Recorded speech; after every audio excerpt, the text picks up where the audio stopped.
Are you one of those who believes that it was in fact the Bilderberg group who came up with the very idea of the European Union and a single currency? I mean, the entire idea of European Union actually goes back before the Second World War. And the idea was, back in 1954, when Bilderberg was created, which was literally the European North American Alliance, aristocracy of purpose, as they like to call themselves. It was simply a way to deal with the challenge of the Soviet Union as the obvious enemy.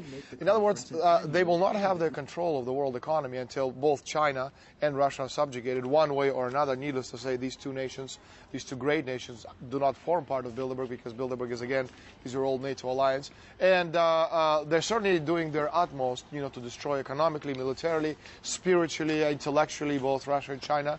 It's more difficult to do it in China, especially, with a very controlled regime in power.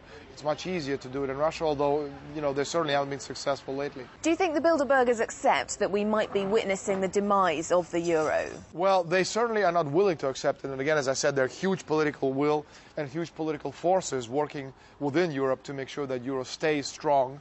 And there's a lot of concern, obviously, that euro is losing so much ground against the dollar. Tell me a bit more about the Bilderbergs' relationship with Russia. Well, it's a hate-hate relationship in a sense. There's just simply a lot of mistrust. In China, you have a dictatorship, a communist dictatorship. In Russia, you have a semblance of democracy, so it's much easier to infiltrate certain organizations. As a matter of fact, in the 1990s, in the operation which then was called Barbarossa II, they used the NGOs, the American Aid, the International Monetary Fund, the George Soros Open Societies, to try to actually, infiltrate and destroy Russian society from within. Putin has proven to be a very apt negotiator, and he has out-negotiated both the Americans and Europeans.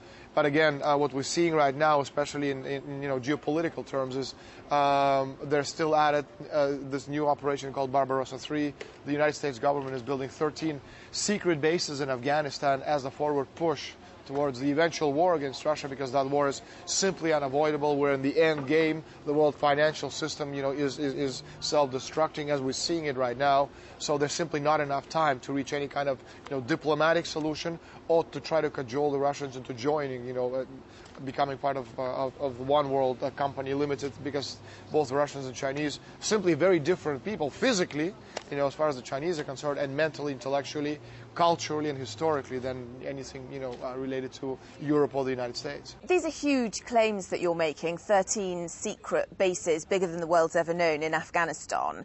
Where does your information come from? Well, actually, the Russian government is one of my key sources in this particular respect, but there's actually been a series of, fabulous books written on the subject. One of them is Full Spectrum Dominance by William Englund, who Russia Today has interviewed many, many times, is one of the experts in the world of finance and also geopolitics, and he has amply documented these bases in his book Full Spectrum Dominance. Are you a conspiracy theorist? I know you can refer to me as a coincidence theorist if you want, but certainly not a conspiracy theorist, because I don't look like a conspiracy theorist. I don't think I talk like one. I don't smell like one, and certainly I know my history, which is one of the reasons why I was invited 3 days ago to speak at the European Parliament. I don't know too many conspiracy theorists, who get set foot, in the European Parliament, the mecca of bureaucratic control of Europe. What was the objective of your meeting at the European Parliament? The title of the speech was Bilderberg Towards One World Company Limited. I explained that it has nothing to do with the creation of one world government. Rather, it's the control of the finances of the entire world, which is, what basically unites all these people.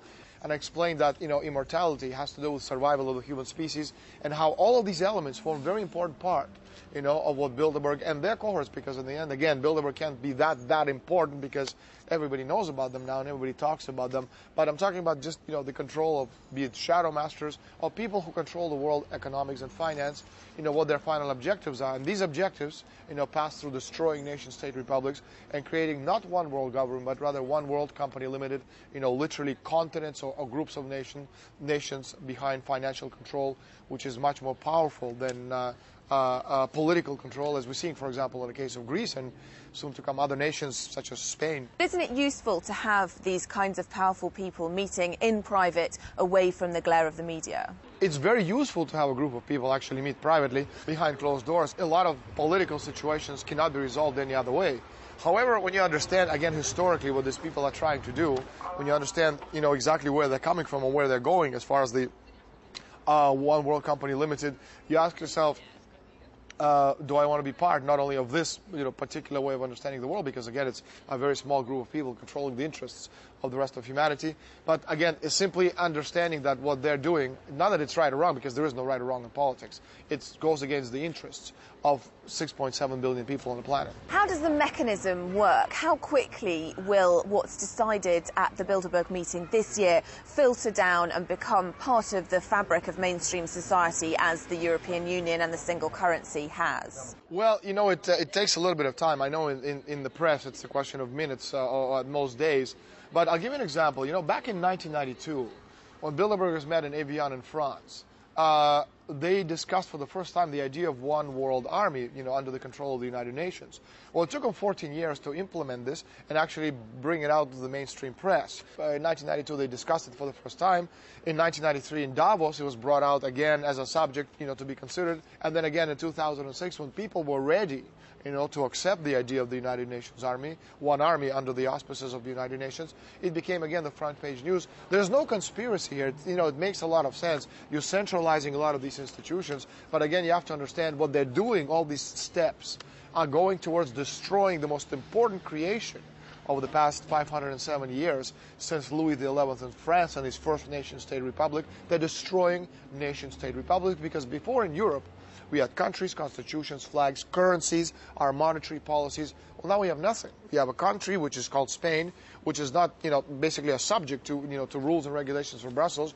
President Zapatero, who went to the Bilderberg meeting and he was treated as a third-rate citizen. I mean, you may agree or disagree with his policies, but he's still the president of of a nation of Europe, not some tribal chief in Africa. We had currency which was called a peseta, which now is called the euro, which is not ours, it's somebody else's.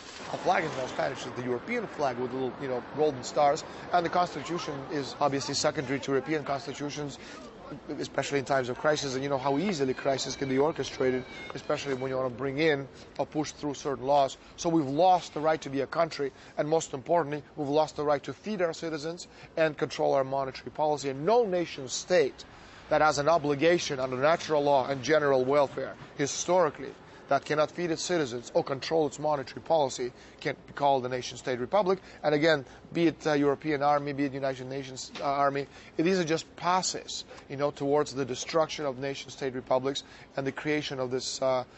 It's not the world currency, but it's certainly World Company Limited. So again, you can't talk about conspiracies. It's simply all these many coincidences which fit into a very easily discernible pattern. Daniel Esterlin, thank you very much.